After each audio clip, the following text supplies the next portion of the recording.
Welcome to வெற்றிவாக YouTube channel. தளபதி அவர்களுடைய அரசியல் வருகைக்கு பிறகு திமுகவுக்கு மிகப்பெரிய பின்னடைவு ஏற்பட்டிருக்கிறது.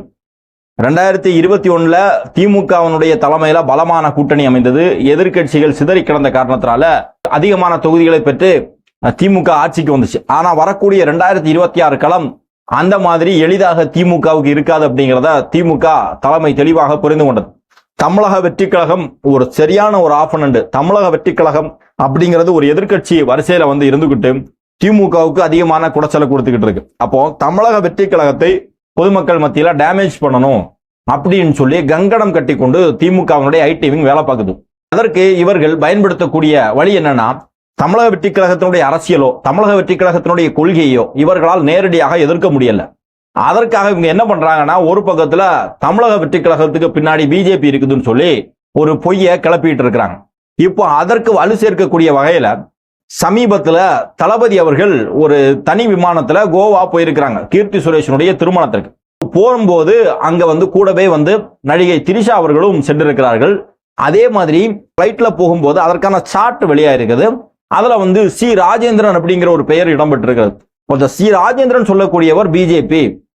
இவருக்கும் தளபதி அவர்களுக்கு என்ன தொடர்பு, எதற்காக இவர்கள் ஒன்றாக பிளைட்ல போனாங்க அப்படின்னு சொல்லி ஒரு விவாதத்தை தமிழகத்தினுடைய சமூக ஊடகங்கள்ல பரவலாக போய் கொண்டிருக்கிறது. குறிப்பாக திமுகவினுடைய ஐடிவிங் இந்த விஷயத்தை வேறு மாதிரி தளபதி அவர்களுக்கும் பாஜகவுக்கும் ரகசியமான தொடர்பு இருக்கிறது, அதே மாதிரி தளபதி அவர்களுக்கும் திரிஷா அவர்களுக்கும் ஒரு முரண்பட்ட தொடர்பு இருக்கிறது அப்படின்னு சொல்லி ரொம்ப அவதூறாக கொச்சையாக சமூக ஊடகங்களிலே பரப்பி வருகிறார்கள். எனவே சி ராஜேந்திரன் சொல்லக்கூடியவர் யார், அவருக்கும் தமிழக வெற்றி கழகத்தினுடைய தலைவர் தளபதி அவர்களுக்கும் இருக்கக்கூடிய உறவு என்ன, அதே மாதிரி திரிஷா மற்றும் தளபதி அவர்கள் ஒன்றாக பயணித்தது, இதனுடைய விமர்சனங்களுக்கும் இந்த வீடியோல நம்ம பதில் சொல்ல இருக்கிறோம். இந்த வெற்றிவாக யூடியூப் சேனலை சப்ஸ்கிரைப் பண்ணாம பாக்குறவங்க சப்ஸ்கிரைப் பண்ணிக்கோங்க, பெல் பட்டனை கிளிக் பண்ணி வச்சுக்கோங்க. அப்பதான் நம்ம அடுத்தடுத்து போடக்கூடிய வீடியோக்கள் உங்களுக்கு நோட்டிபிகேஷன்ல வரும். பரிசோதனை செய்கிறார்கள், அதற்கப்புறம் வெளியே வராரு, ஒரு கார்ல ஏறாரு. அதே மாதிரி இன்னொரு வீடியோல நடிகை திரிஷா அவர்களும் அதே மாதிரி வராங்க, அவங்களே செக் பண்றாங்க, வெளியே போறாங்க, கார்ல போறாங்க. சோ இவங்க தனி விமானத்துல சேர்ந்து தான் பயணித்திருக்கிறார்கள் அப்படின்னு சொல்லி ஒரு செய்தியை பரப்புறாங்க. சோ அதே மாதிரி இதுல ஒரு சார்ட் வருது, யார் யார் அந்த தனி விமானத்துல போனாங்க அப்படின்னு சொன்னா தளபதி அவர்கள், திரிஷா அவர்கள், ஜெகதீஷ் அவர்கள், அதே மாதிரி சி ராஜேந்திரன் சொல்லி ஒரு பேரும் வருது. அப்ப இந்த சி ராஜேந்திரன் யார் அப்படின்னு சொல்லி ஒரு விவாதம் கிளம்புது. சி ராஜேந்திரன் சொல்லக்கூடியவர் பிஜேபியில மாநில அளவுல பொறுப்பில் இருக்கக்கூடியவர், மோடியோடு நேரடி தொடர்புல இருக்கக்கூடியவர். அவரும் மோடியும் இருக்கிறது மாதிரியான ஒரு போட்டோ எல்லாம் போட்டு இவர் பிஜேபி காரரு, அப்ப இவர் ஏன் தளபதி கூட ஒரே பிளைட்ல போகணும், அப்போ தளபதிக்கும் இந்த பிஜேபிக்கும் இருக்கக்கூடிய நெருக்கம் என்ன, அப்ப மறைமுகமாக இவர்கள் பின்னால் பிஜேபி இருக்கிறது உண்மைதான், அது சம்பந்தமாக பேசுறதுக்கு தான் ராஜேந்திரன் பிளைட்ல போயிருப்பாரு அப்படின்னு சொல்லி திமுகவினுடைய இந்த 200 ரூபாய் ஊப்பி இருக்காங்க இல்லையா, அந்த ஐடிவிங் அவங்களும் பரப்புறாங்க. அதே மாதிரி இவர் திமுகவுக்கு வெளியே இருந்து வேலை பார்ப்பாங்க இல்லையா, வாடகை வாயர்கள், யூடியூப் ரூட்டர்ஸ், இவங்கள மாதிரியான ஆட்கள்லாம் இதற்காக வீடியோ போட்டு பரப்பிக்கிட்டு இருக்கிறாங்க. சோ உண்மையிலேயே அந்த சி ராஜேந்திரன் என்பவர் யார் அப்படின்னு சொன்னா தளபதி அவர்களுடைய பர்சனல் அசிஸ்டன்ட், பிஏ தான். கிட்டத்தட்ட 15-16 வருஷமா தளபதி அவர்களுடைய கூடவே இருக்கக்கூடிய ஒரு நபர். தளபதி அவர்கள் கலந்து கொள்ளக்கூடிய எல்லா பொது நிகழ்ச்சிகளையும் அவர் இருந்திருக்கிறார். தளபதி அவர்கள் எங்க போனாலும் அவரையும் கூப்பிட்டு தான் போவார், ஒரு பர்சனல் டிரைவர் மாதிரி அவர் இருக்கிறார் அப்படின்னு சொல்லி தகவல்கள் வருது. அவர் தான் சி ராஜேந்திரன் சொல்லக்கூடியவர். மாறாக பிஜேபியில் இருக்கக்கூடிய ஒரு நபர் அது.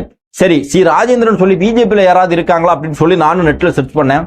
அந்த அளவுக்கு சி ராஜேந்திரன் சொல்லக்கூடிய மிக முக்கியமான நபர்கள் யாருமே அங்க இல்ல. சிட்லப்பாக்கம் சி ராஜேந்திரன் சொல்லி ஒருத்தர் இருக்கிறார், ஒரு முன்னாள் அமைச்சர், அதிமுகவை சேர்ந்தவர். அவர் ஒருவேளை இப்ப பிஜேபியில சேர்ந்திருப்பதற்கான வாய்ப்புகள் இருக்கலாம். ஆனா அவருக்கும் தளபதி அவர்களுக்கும் எந்த தொடர்பும் கிடையாது. இந்த விமான பயணத்துல தளபதி அவர்களோடு போன சி ராஜேந்திரன் பிஜேபி கட்சியை சேர்ந்தவர் கிடையாது. அவர் முழுக்க முழுக்க தளபதி அவர்களுடைய பர்சனல் அசிஸ்டன்ட்.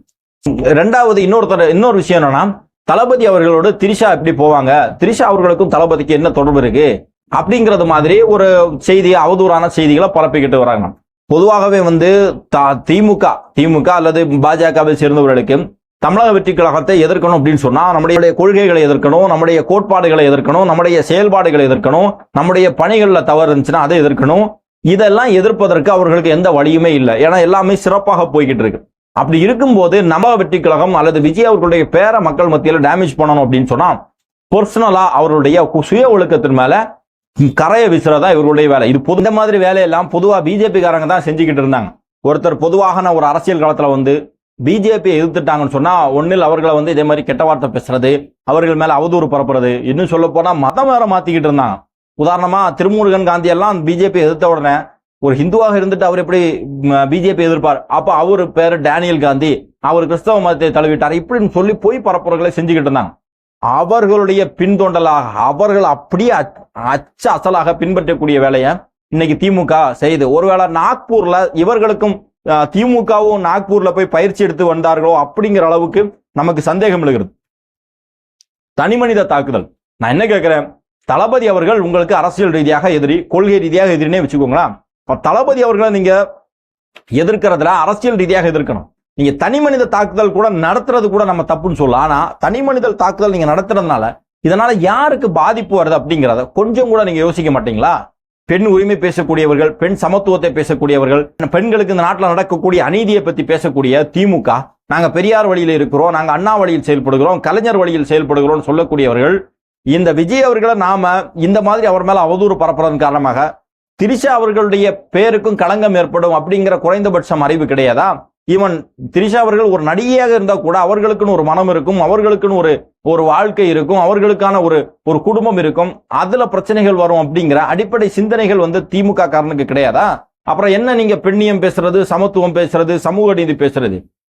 திமுக இருக்கக்கூடிய மற்ற பெண்களை பார்த்தும் நம்ம கேட்கிறோம், ஒரு ஆணோடு ஒரு பெண் பேசினாலோ பழகினாலோ அல்லது இதே மாதிரி ஒரு பிளைட்ல உங்க திருமணத்துக்கு போயிருக்காங்க, அவர்கள் நட்பு ஒரே துறையை சேர்ந்தவர்கள் நட்பாக இருக்கிறார்கள், ஒரு பிளைட்ல திருமணத்துக்கு போயிருக்கிறாங்க.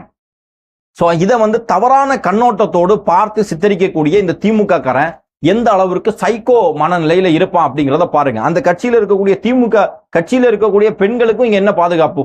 நான் என்ன கேட்கிறேன், ஒரு பெண்ணோடு ஒரு ஆண் பேசினாலோ பழகினாலோ இப்படி இருந்தாலே தவறான நோக்கம் தான் அப்படின்னு சொன்னா இந்த கட்சியில திமுக இருக்கக்கூடிய பெண்களை திமுக கட்சியில இருக்கக்கூடியவன் எப்படி பார்க்கறான், எந்த அடிப்படையில பார்க்கறான்? இதே மாதிரி பொது இடங்கள்ல திமுக கட்சியில் இருக்கக்கூடிய பெண்கள் வர்றது கிடையாதா? திமுக கட்சியில் இருக்கக்கூடிய மகளிர் அணி தலைவிகள் எல்லாம் வந்து பொதுவாக ஒரு இடத்துல இருந்து இன்னொரு இடத்துக்கு போறது கிடையாதா?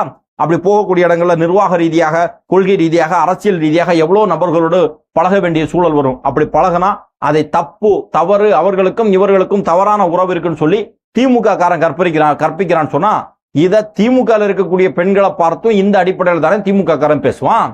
அப்ப இதுவா பெண்ணியம், இதுவா சமத்துவம்?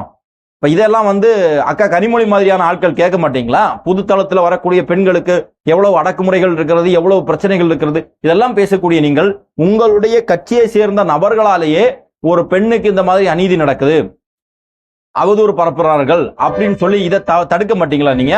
ஏன் அப்படின்னு சொன்னா திமுக மீடியான்னு சொல்லி பரப்பக்கூடிய, திமுக மீடியான்னு இருக்கக்கூடிய பேஸ்புக் தளங்கள்ல இதை பத்தி ரொம்ப கொச்சையா பேசியிருக்கிறான். அப்ப இதை வந்து கண்டிப்பாக திமுக தலைமைக்கு தெரியும். தெரிஞ்சுக்கிட்டே இந்த மாதிரியான அவதூறு பொய் பிரச்சாரங்களுக்கு வந்து நீங்க வழிவகை செய்யறீங்கன்னு சொன்னா எந்த மாதிரியான அரசியல் சூழல் இருக்கிறீங்க? இதே கூட்டம் தான், இதே திமுக கூட்டம் தான் ஒரு சில நாட்களுக்கு முன்பாக உதயநிதி ஸ்டாலினை பத்தியும் இன்னொரு தமிழ் நடிகையை பத்தியும் ரொம்ப மோசமாக தமிழகத்துல வந்து எழுதிக்கிட்டு இருந்தாங்க. யாரு எழுதினாலும் தெரியும், குறிப்பாக பாஜகவை சேர்ந்தவர்கள் தான் இந்த மாதிரி வேலையை பார்த்துக்கிட்டு தான். அன்னைக்கு வந்து பெண் உரிமை, பெண் சமத்துவம் இதெல்லாம் பத்தி பேசுனாங்க. ஒரு நடிகையாக இருந்தாலும் அவருக்கு மானம் இல்லையா, அவருக்கு குடும்பம் இல்லையா, இப்படி தப்பா பேசுறீங்களே சங்கிகளே, நீங்க எல்லாம் அக்கா தங்கச்சியோட பிறக்கலையா, அம்மா அப்பாவோட பிறக்கலையா, உங்களுக்கு எல்லாம் மனைவி இல்லையா இப்படின்னு சொல்லி ரொம்ப கேவலமா இதே திமுக காரன் பேசுறான். இன்னைக்கு அவங்கள பார்த்தா நாங்க கேட்கிறோம், இதெல்லாம் உங்களுக்கு பொருந்தாதான்னு கேட்கும். உங்களுக்கு பொருந்தாதா? ஒரு பெண்ணோடு ஒரு ஆண், அது அவர்களுடைய தனிப்பட்ட லைஃப்ல அவர்களுக்குள்ளாடி என்ன நடக்குது, அவங்க என்ன அடிப்படையில பழகுறாங்க அப்படிங்கிறத குறைந்தபட்சம் கூட தெரியாம இருந்து கொண்டு இந்த மாதிரி அவதூறு பரப்புறது என்ன வகையில நியாயம்? அது எவனோ லூசுத்தனமா பரப்பிக்கிட்டு போறான், அது விடுங்க. ஆனா அரசியல் களத்துல நின்று அரசியல் ரீதியாக நாங்கள் மக்களுக்கு பணி செய்யறோம், நாங்கள் மக்களுக்கு நல்லது செய்யறோம்னு சொல்லி அந்த மாதிரி அரசியல் களத்துல இருக்கக்கூடிய இந்த திமுக காரன் இந்த அளவுக்கு மிக மோசமாக, படு மோசமாக, கேவலமா இறங்கி செய்யறான்னு சொன்னா உன் கூட எல்லாம் எப்படி பெண்கள் பழகிறது? பொது தளத்துல இருக்கக்கூடிய பெண்கள் உங்க கூட எல்லாம் எப்படி பழகிறது? அவர்களையும் இதே கண்ணோட்டத்தோட தானே நீ பாப்பா அப்படிங்கறதான் நம்முடைய $1,000,000 கேள்விகளாக இருக்கிறது. அன்பு சகோதரர்களே, இந்த திமுகவை சேர்ந்தவர்களுக்கு தமிழக வெற்றி கழகத்தையோ அல்லது தளபதி அவர்களையோ எதிர்க்கணும் அப்படின்னு சொன்னா அரசியல் ரீதியாக எதிர்ப்பதற்கு எந்த வாய்ப்புகளும் கிடையாது. கொள்கை, சித்தாந்தம் எந்த அடிப்படையிலும் நம்மளால எதிர்க்க முடியாது. இவர்கள் கையில் இருக்கக்கூடிய ஒரே ஆயுதமே இந்த அவதூறு பரப்புறது, தனி மனித ஒழுக்கத்தை பத்தி தவறாக பேசுறது, அவர்களுடைய தனி மனித வாழ்க்கையை பத்தி தப்பா பேசுறது, இந்த ஒற்றை ஆயுதம் மட்டும்தான் அவங்க கையில இருக்குது. பிஜேபியை விடவும் மோசமான மனநிலைக்கு திமுகவினுடைய ஐடி விங் போயிட்டு அப்படிங்கிறது இதன் மூலமாகவே தெளிவாகிறது.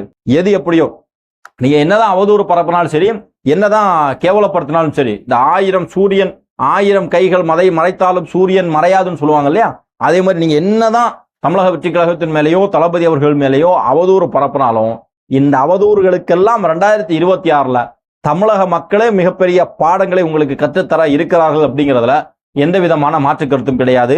இந்த வெற்றிவாகை யூடியூப் சேனல்ல பார்க்கக்கூடிய அன்பு சகோதரர்கள் அத்தனை பேரும் சப்ஸ்கிரைப் பண்ணி உங்களுடைய நண்பர்களுக்கு ஷேர் பண்ணுங்க. உண்மை செய்திகள் மக்களிடம் போய் சேரணும். பொய்மை ஊரை சுத்தி வர்றதுக்கு முன்னாடி போய் உலகத்தை சுத்தி வரும்னு சொல்லுவாங்க. அதே மாதிரி இவர்கள் தொடர்ந்து நமக்கு எதிராக அவதூறுகளை பரப்பி வருகிறார்கள். இந்த அவதூறுகளுக்கெல்லாம் தக்க பதிலடியும் உண்மை செய்திகளை மக்கள் மத்தியில கொண்டு போகணும் அப்படிங்கிற நோக்கத்தினுடைய அடிப்படையில் தான் இந்த யூடியூப் சேனல் மூலமாக நாங்கள் பேசிக்கிட்டு இருக்கிறோம். என்னுடைய நோக்கம் நிறைவேற வேண்டும் என்று சொன்னால் உங்களுடைய உதவியும் வேண்டும் என்று உங்களிடம் கேட்டுக்கொண்டு, அன்பு சகோதரர்களை இந்த வீடியோ சம்பந்தமாக உங்களுடைய மேலான கருத்துக்களை பதிவு செய்யுங்கள். நன்றி.